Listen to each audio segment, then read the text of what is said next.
Like first and foremost, it's nice to see you, Annabelle, and I appreciate you taking the time. I know where you are is not where you probably would be in these times. But the purpose to have you on here today is talk about what's happening in Yemen right now. This is a really significant humanitarian crisis, has been described as the worst in the world at the moment, and we just want to let people know what's happening there. Yeah, absolutely. Well, as you say, the situation in Yemen, unfortunately, earned that terrible label, the world's worst humanitarian crisis, about 2 years ago. It was in 2018 that the UN first labeled it as such. And here we are at the end of 2020, and we are looking at the world's worst humanitarian crisis getting worse still. And it's really tragic that we're saying this. But unfortunately, 2020 on every level has been, a terrible year for many of us all around the world. COVID-19 has blindsided. I don't think there's not a person on this planet who hasn't been affected. But when it comes to Yemen, not only has there been COVID-19, but there's also been a huge uptick in violence. So the fighting is raging at the moment, gone from around 30 front lines to more than 40 active front lines in Yemen right now. And then on top of that, we're nearing near total economic collapse in Yemen. That means food is just unaffordable for Yemenis. And that through this year has pushed us back into the situation whereby we have over half the population facing a daily struggle to survive, to find enough food. And unlike in 2018, when we could do that scale up, right now we don't have the funds, and actually we've had to cut assistance. And it's absolutely heartbreaking that that's what we're looking at. But we had to cut rations back in April, and moving into 2021, where we have the knowledge, we have the ability, this is what WFP does, we can improve the situation for people, but we don't have the funds. For a place that's had critical points for so long, this is a new one, and this is a really significant one, isn't it? Absolutely. And I think that it can be easy to become a little fatigued that, we hear this all the time. And I think some people get a little bit sort of exasperated with what feels like hyperbole around the situation in Yemen. But these are children, these are women, these are men, these are innocent civilians, these are families who are exhausted after 5 years of war. They can't take another shock. What does 2021 look like in Yemen, in your mind? Well, going into 2021, we as WFP, we want to be able to continue to support the food insecure people. That's maintaining support for the 13 million people that we currently support. We, at the bare minimum, we need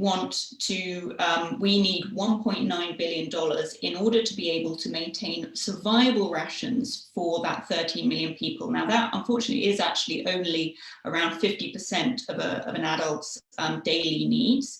And then on top of that, what we want to do is, for the most food insecure, we'll be giving them additional rations in order to take them up to about 88% of their daily needs. Now, I know that all sounds quite technical, but that's what our super clever analysts have said.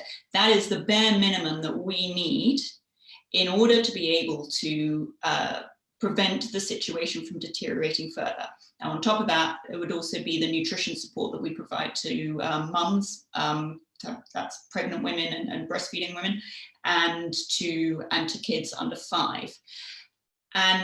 But right now, we don't know if we're actually going to be able to even meet that amount, because we unfortunately don't have the funds. If we can't, what we're going to see next year is a very rapid decline in people's food security situation. Right now, and this was some new numbers that we had out last week, we have about 3.2 million people in Yemen facing what we call IPC4 levels of food insecurity. These are people who are at risk of starvation. And that number is going to go up to 5 million in the next 6 months if we can't take action to improve the food security situation. Well, listen, I know that it's, you know, as part of an NGO or humanitarian organization, it's, you can't and ought not to comment politically, but everything seems like if the root causes of this aren't dealt with from the international community, this cycle is going to continue, because 5 years of, like, years of conflict, how long can we carry this on this way? Absolutely. You know, humanitarian food assistance is not the solution. It is the absolutely necessary thing that we have to do right now to save lives. The solution is an end to the conflict. And then, you know, as WFP, we're not going to leave at that point. Right. That's when we shift gears and we move from the emergency food assistance into the more resilience programming and help Yemen get back on its feet and help Yemen develop its own future and provide them with the tools.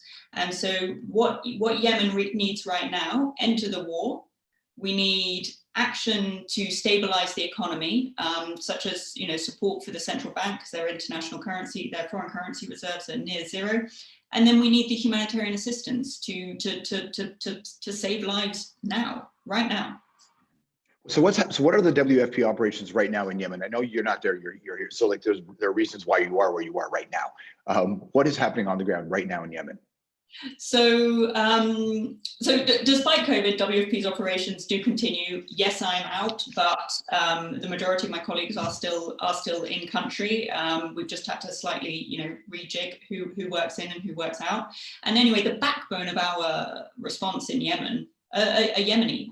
We have around just over 100 international staff, but about 800 Yemeni staff. And so, you know, really our operation is about them, and they're still there working tirelessly.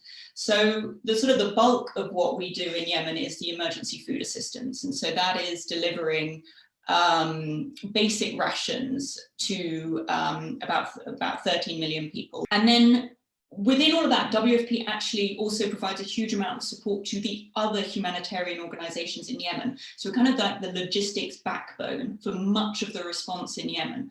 And so that means, you know, we're bringing in medicines for WHO, for MSF, we're bringing in you know, things that UNICEF needs in their malnutrition treatment programs as well. We're also bringing in fuel to help WHO and UNICEF run the generators in hospitals and water treatment plants. So it really is, you know, and this is again where with the situation in Yemen, you can't talk about only providing a family with food.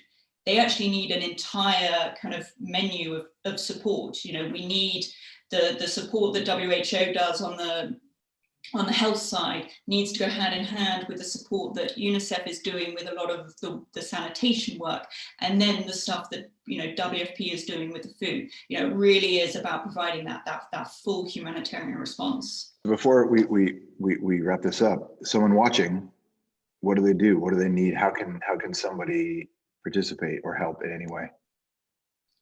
I think use your voice. Let's remind Yemen that we've not forgotten them, and remind other people that Yemen really matters. You know, WFP is an entirely voluntary funded organization. Yes, it's mostly donor governments, but equally individuals can donate to WFP. We also have the Share the Meal app, which and through which you can donate a meal to a family, to a child. But I do think awareness needs to be at the center. You know, educate yourself about what is going on in Yemen, and advocate for the people of Yemen. And let's remember that behind these terrifying statistics of, you know, 5 million people at risk of starvation, that is individuals, that is kids, that is women, that is men. Annabelle, thanks for taking the time and sharing this. I really appreciate it. Yeah, well, it's been an absolute pleasure talking to you. Thank you very, very much for your time. Likewise. Talk soon.